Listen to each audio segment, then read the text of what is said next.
मत कहो आकाश में कोहरा घना है, मत कहो आकाश में कोहरा घना है, यह किसी की व्यक्तिगत आलोचना है।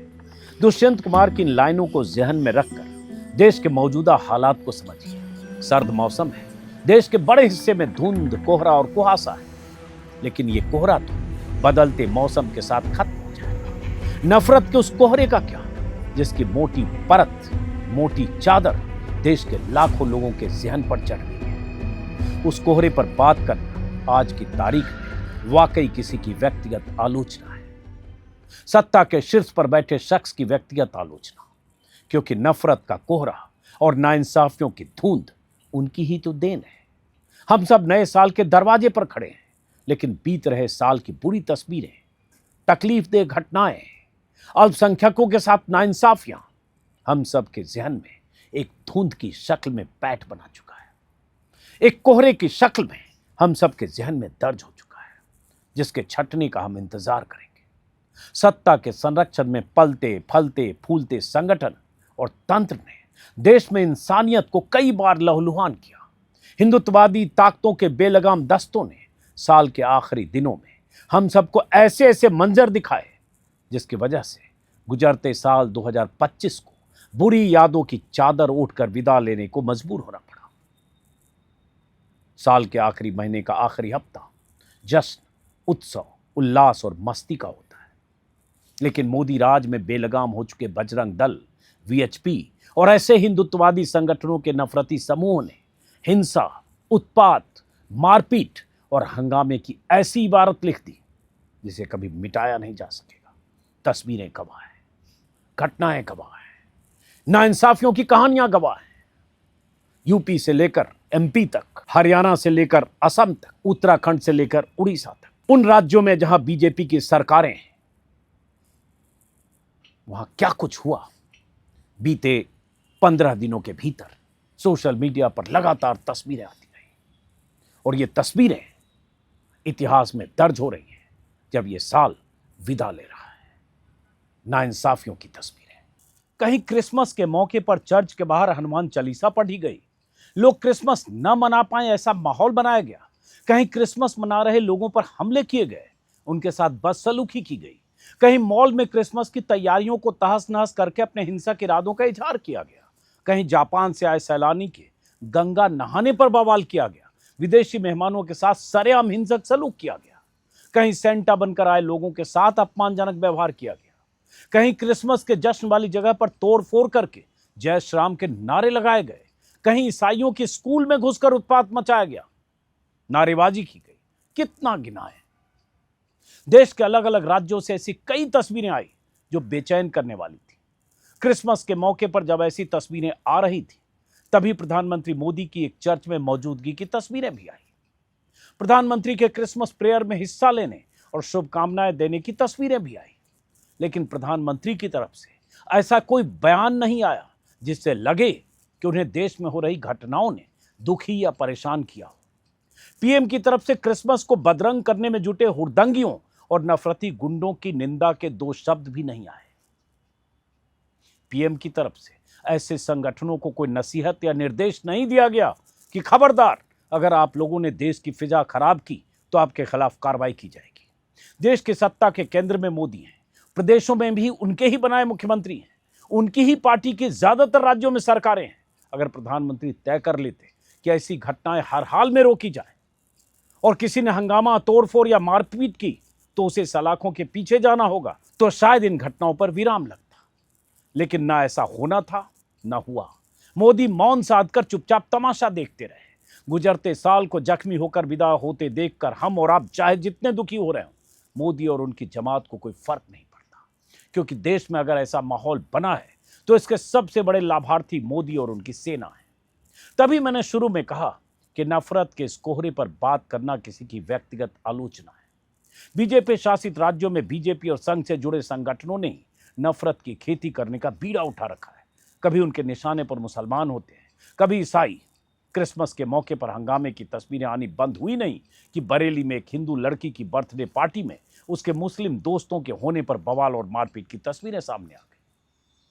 नर्सिंग की एक छात्रा ने अपनी पार्टी में अपने 10 दोस्तों को क्या बुलाया, बजरंग दल के दस्ते ने बवाल कर दिया। कैफे में हो रही पार्टी में शामिल उन दोस्तों में 2 मुस्लिम सहपाठी जो थे। सत्ता के संरक्षण में रहकर गुंडागर्दी करने वाले बजरंग दल के कुछ गुंडों ने कैफे पर धावा बोला, हंगामा किया, मुस्लिम लड़कों के साथ मारपीट की। दर्जनों गुंडों के समूह ने उस छात्रा के मुस्लिम दोस्त को इतना पीटा कि वो जख्मी हो गए बुरी तरह से। छात्रा के साथ भी बदसलूकी की गई, हाथापाई की गई, और यह सब बाकायदा बजरंग दल के गुंडों ने अपने मोबाइल कैमरे में रिकॉर्ड भी किया, वायरल भी किया। इतना कुछ होने के बाद भी पुलिस ने उन गुंडों की शिनाख्त करके उन्हें सलाखों के पीछे भेजने की बजाय कैफे मालिक और मुस्लिम लड़कों के खिलाफ चालान कर दिया। गुंडों की गिरफ्तारी अभी तक नहीं हुई है। सुना है 1-2 के खिलाफ मामला दर्ज हुआ है। ये सब तब जब सब कुछ कैमरे में कैद है। मैं अपने दोस्तों के साथ बर्थडे करने गई थी। 12-13 लोग थे, उसमें हम लोग पार्टी कर रहे थे। हमारे बीच पार्टी में नारेबाजी करके लोग आए थे सीधे डायरेक्टली मारने लगे थे और बहुत ज़्यादा हमला किया था और बहुत खून वगैरह निकल रहा था। मुझसे बदतमीजी की थी, मेरा फ़ोन वगैरह छीन रहे थे और उसमें काफ़ी हद तक बदतमीजी की थी। फिर पुलिस वगैरह आई थी, उन्होंने मुझे बचाया और फिर वो अपने साथ मुझे ले गए और मेरे दोस्तों को भी साथ में ले गए थे। फिर उन्होंने पूछताछ की, उनको मैंने सारी मैटर बताया कि ये हुआ। बर्थडे पार्टी में अचानक से आए, बदतमीजी करने लगे कि लव देहात है, ये है वो है। ऐसा कुछ नहीं है। वहाँ पे मुस्लिम भी थे, हिंदू भी थे। सबसे ज़्यादा यहाँ पे हिंदू लोग थे, सिर्फ 2 ही मुस्लिम थे वहाँ पे और कोई नहीं था। और इन लोगों ने इतना उन लोग को मारा है, साथ वालों को कुछ कहने की नहीं है। उन लोग के हाथ पैर सब तोड़ दिए हैं। मैं चाहती हूँ कि कहते हैं जो भी मेरे ऊपर आरोप लगाए वो सब ठीक नहीं है और जो भी मेरे खिलाफ जो वायरल वीडियोस वगैरह हो रही वो सब गलत है। इन लोगों ने दिखाया ही नहीं है। जिस तरह से एंट्री हुई उसमें जितने लोग थे वो कुछ नहीं दिखाया। इन लोगों ने बात की वीडियो शूट की है जो डाली इंटरनेट पे वायरल हो रही है। मैं चाहती हूँ वो सब गलत है, वो सब हट जाए वहाँ से। घटना यूपी के बरेली की है। यूपी में योगी आदित्यनाथ की सरकार है। बात बात पर योगी बुलडोजर का जिक्र करते हैं। ऐसे में अगर बजरंग दल के गुंडे बेलगाम घूम रहे हो, उनकी गिरफ्तारी ना हो तो कोई आश्चर्य नहीं, क्योंकि ये गुंडे बजरंग दल के हैं, हिंदुत्ववादी दस्ते के हैं, मुसलमान नहीं है। यही वो यूपी है जहां अगर किसी मुस्लिम का नाम भी किसी मुकदमे में आ जाता है तो योगी का बुलडोजर उसके मकान दुकान को रौंदने पहुंच जाता है। और यहां एक लड़की की शिकायत के बाद भी कार्रवाई नहीं हो रही है, क्योंकि अपराधी बजरंग दल से जुड़े हैं, हिंदुत्ववादी ब्रिगेड का हिस्सा है, जैसा कि मैंने कहा। और जिनके साथ मारपीट की गई वो मुस्लिम है। उनका मुस्लिम होना ही उनका सबसे बड़ा गुनाह है। और इस लड़की का गुनाह यह है कि इसने अपनी बर्थडे पार्टी में अपने मुस्लिम दोस्त को बुलाने की गुस्ताखी की। योगी राज में ऐसी गुस्ताखी की सजा तो मिलेगी। इस घटना के साथ साल के आखिरी हफ्ते में यह भी दर्ज हुआ कि अगर यूपी में कोई लड़की, हिंदू लड़की, किसी रेस्टोरेंट या कैफे में पार्टी करती है तो उसे पहले सोचना होगा कि अपने किसी मुस्लिम दोस्त को बुलाए या नहीं। बुलाए तो अंजाम यह भी हो सकता है। क्रिसमस की रात ही उड़ीसा से इंसानियत को शर्मसार करने वाली एक और खबर आई। संबलपुर में पश्चिम बंगाल के मुर्शिदाबाद से आए एक प्रवासी मजदूर जुएल शेख की पीट पीट कर हत्या कर दी गई। जुएल की उम्र महज 19 साल की थी। एक गरीब मजदूर जो कंस्ट्रक्शन साइट पर काम करता था, रोजी रोटी के लिए महज 5 दिन पहले ही उड़ीसा आया था। वो अपने 2 दोस्तों के साथ चाय पीने गया था। तभी 4-5 लोगों का एक समूह चाय की दुकान पर पहुंचा और मजदूरों को बांग्लादेशी होने का आरोप लगाते हुए उनके साथ बदसलूकी करने लगा। मजदूरों ने अपने पहचान पत्र भी दिखाए, लेकिन उन पर भी हमला कर दिया गया। जुएल शेख को इतनी बेरहमी से पीटा गया कि मौके पर ही उसकी मौत हो गई। बदमाश वहां से फरार हो गए। उसके 2 दोस्त भी हमले में घायल हुए और अभी अस्पताल में भर्ती। बीते कुछ महीनों में देश के कई हिस्सों से बांग्लादेशी होने के शक में मुसलमानों के साथ मारपीट की खबरें आई हैं। और यह सब इसलिए हो रहा है क्योंकि मोदी और शाह के नेतृत्व में पूरी बीजेपी ऐसा नैरेटिव गढ़ रही है जैसे मुसलमान होने का मतलब घुसपैठिए होना है। मोदी राज में देश भर में सैकड़ों ऐसे संगठन कुकुरमुत्ते की तरह उगाए हैं जो हिंदुत्व और राष्ट्रवाद के स्वयंभू ठेकेदार बन गए हैं। नफरत का जहर इनके रग रग में भर गया है। इनकी प्रवृत्ति इतनी हिंसक हो चुकी है, कभी भी कहीं भी किसी पर हमला करने से गुरेज नहीं करते। इनके निशाने पर कभी कश्मीरी छात्र आ जाते हैं तो कभी नॉर्थ ईस्ट के छात्र।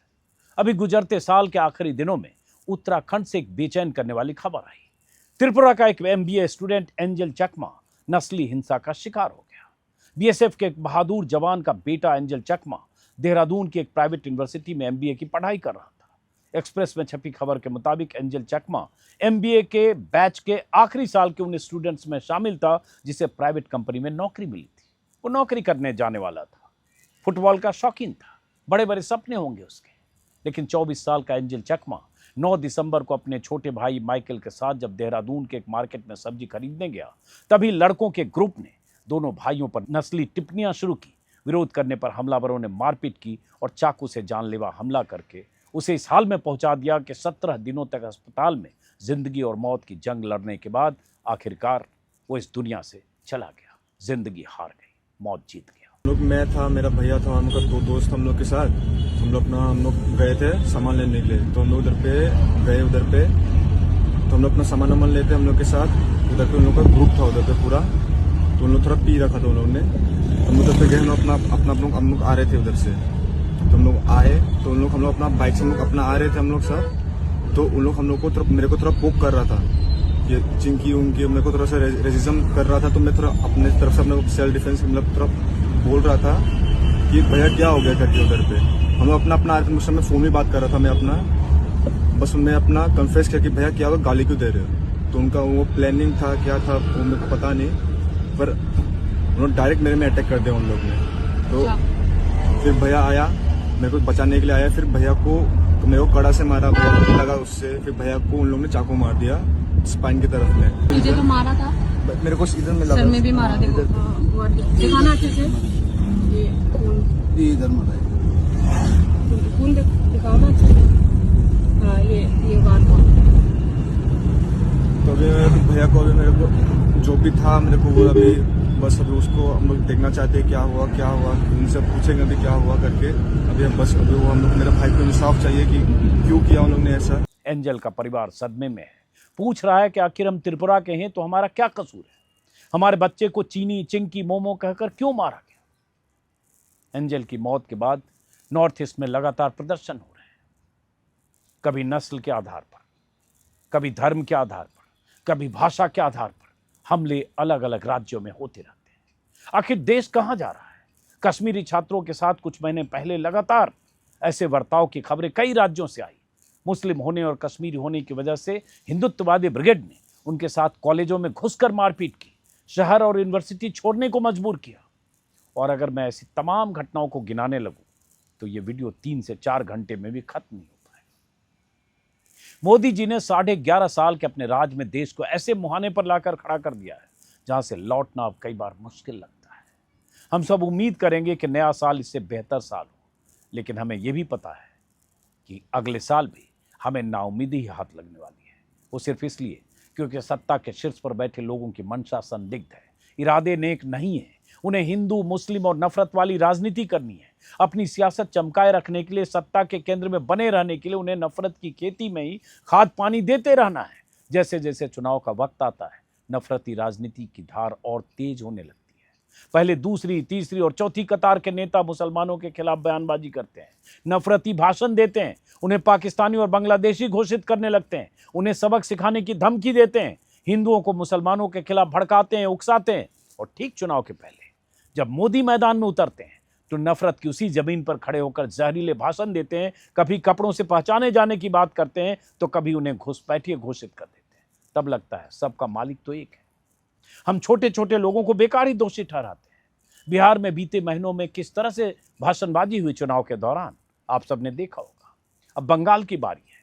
चुनाव में भी 4 महीने बाकी हैं, लेकिन शुभेंदु अधिकारी जैसे नेताओं ने जहर उगलने की रफ्तार बढ़ा दी है। जैसे इजराइल सिखाया गाजा में, उस तरीके से हमारी भारत की 100 करोड़ हिंदू, देश का हिंदू हित में चल रहा है। सरकार सबक सिखाना चाहिए। पीएम मोदी जब मार्च में सभाएं करने लगेंगे तो उनमें और छोटे कद के नफरती नेताओं का फर्क खत्म हो जाएगा। मोदी राज में हिंदुत्ववादी दस्ते सालों भर कभी ईसाइयों तो कभी मुसलमानों के प्रति नफरत बढ़ाने के असाइनमेंट पर काम करते रहते हैं। ईद, बकरीद और रमजान के महीने में मुसलमानों से उलझने और उन्हें टारगेट करने, माहौल खराब करने के बहाने तलाशते हैं। उनके पर्व के मौके पर तनाव की प्लानिंग करते हैं। रामनवमी या हनुमान जयंती के मौके पर शोभा यात्रा निकालते वक्त भी ये प्लान करते हैं कि कैसे किसी मस्जिद के सामने से गुजरते हुए माहौल खराब किया जाए। डीजे पर अश्लील या उत्तेजक गाने बजाकर उन्हें उकसाया जाए या फिर किसी मस्जिद की मीनार पर चढ़कर भगवा झंडा फहरा दिया जाए। ऐसी तस्वीरें भी इस साल हमने कई बार देखी, लेकिन पीएम मोदी कभी ऐसी घटनाओं का संज्ञान नहीं लेते। ऐसी घटनाओं को रोकने का निर्देश देना दूर, ऐसी घटनाओं को रोकने के लिए निर्देश देना तो दूर, निंदा के 2 शब्द भी मोदी खर्च नहीं करते। इसलिए मैंने कहा कि ऐसी घटनाओं का जिक्र करना किसी की व्यक्तिगत आलोचना हो सकती है, क्योंकि यह सब जो कुछ देश में हो रहा है प्रयोग के तौर पर हो रहा है, यह संयोग नहीं है, तयशुदा ढंग से हो रहा है, प्लानिंग के तहत हो रहा है।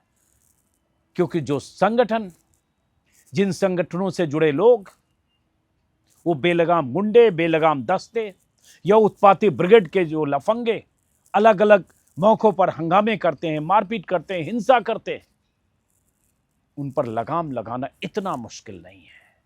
इशारा काफी है, लेकिन इशारा देगा कौन?